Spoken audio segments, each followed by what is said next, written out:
This is a special edition of The Sean Hannity Show. America trapped behind enemy lines. Day number 212. Stay right here for our final news roundup and information overload. All right, News Roundup, Information Overload Hour, 800-941-SEAN, if you want to be a part of the program. I don't know why, but there are people out there that for whatever reason, no matter how many times, Linda, on this radio show, how many times have I said not one American boot on the ground, period, end of sentence, no hesitation. It cannot be an option. And I've explained why American involvement in the conflict of Ukraine is we cannot go to that level.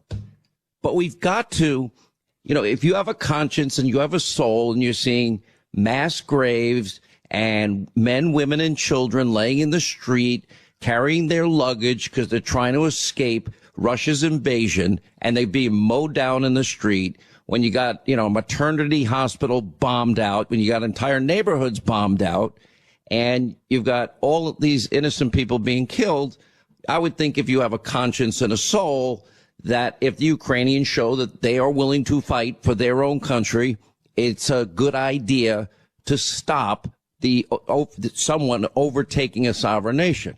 It's not that it's not complicated to me. Now, but with that said, no, it's not. Every country has they've got to fight and defend their own country, but we can help them. It's in Europe's best interest to help them. God only knows what Putin's territorial ambitions really are. Who knows how far he wants to take all of this?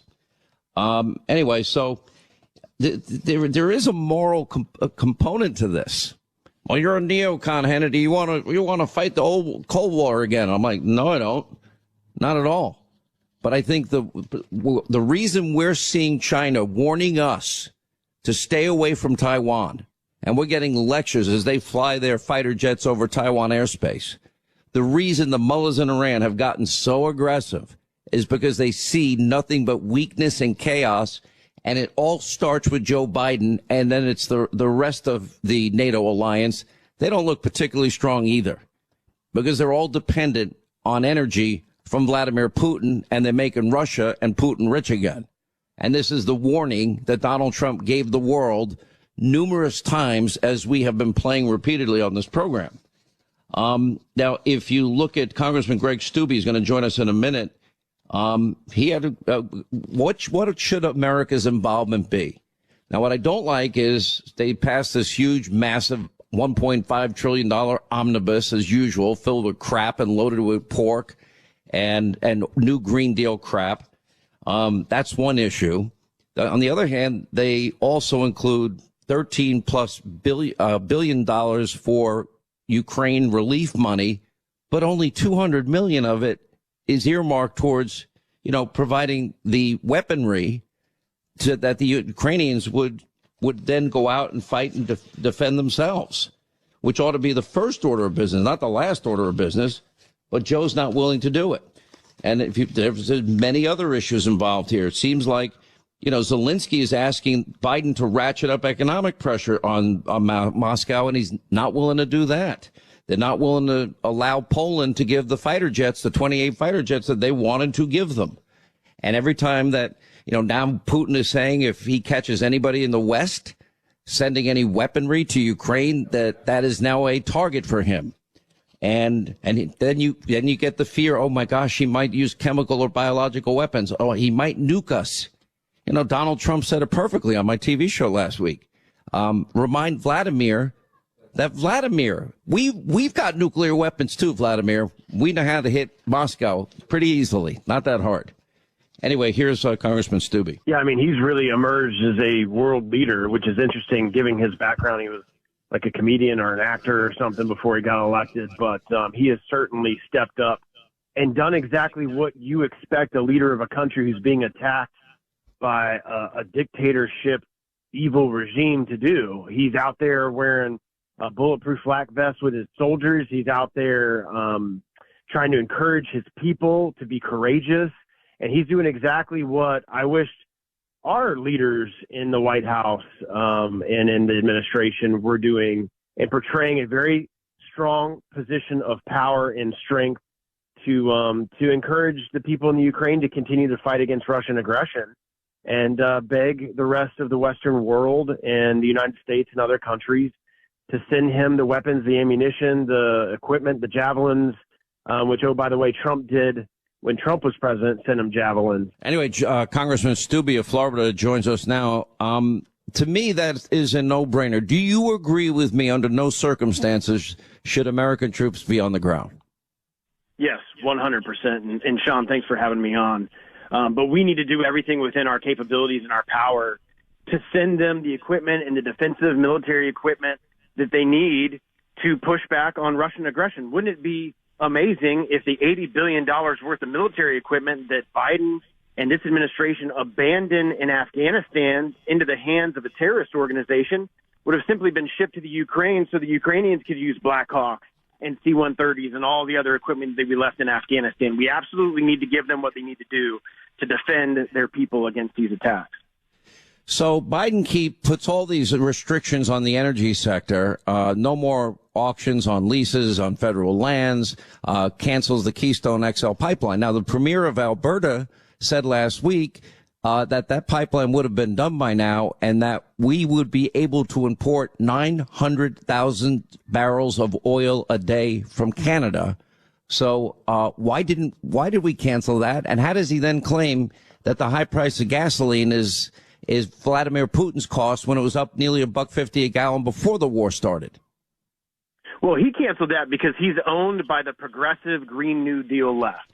They can't walk one way or the other without giving tribute to the progressives in their party. So they had to do everything on day one.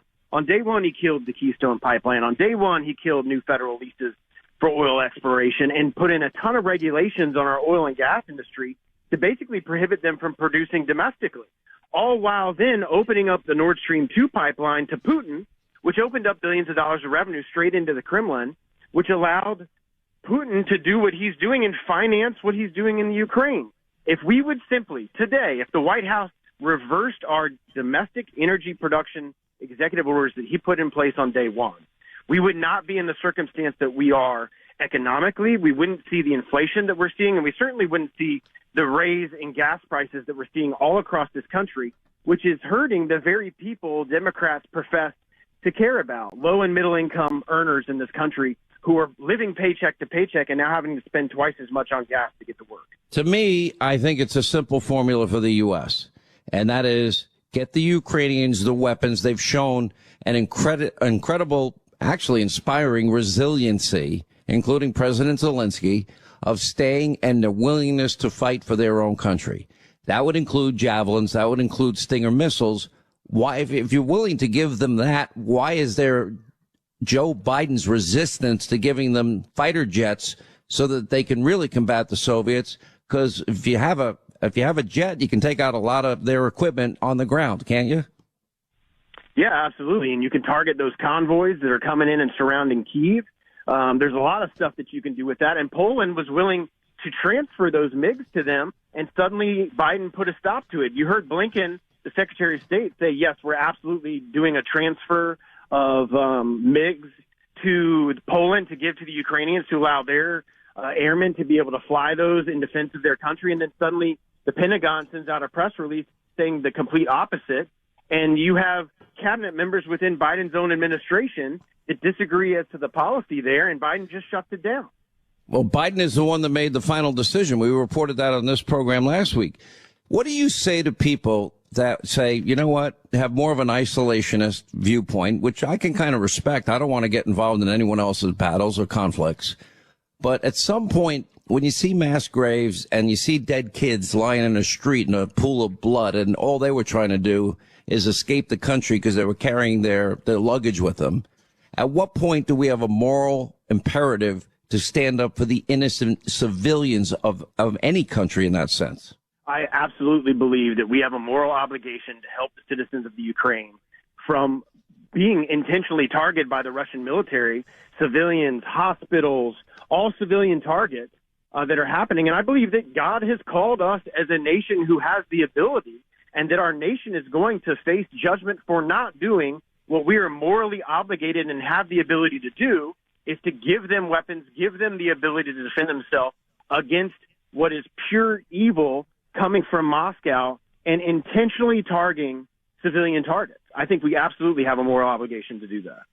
Quick break, right back. More with Congressman Steube of Florida on the other side, and we'll get to your calls as well. Final half hour of the show, 800-941-SEAN, our number. Oh, and our friend John Andrasik, remember he wrote this song about abandoning Americans in Afghanistan, Blood on My Hands? And then he came out with the accompanying video. He's got a song out about the situation in Ukraine and kind of the heroism. You know, who would ever think a former comic leader of a country is bravely standing and fighting for his country and risking his life every day? We'll play that on the other side.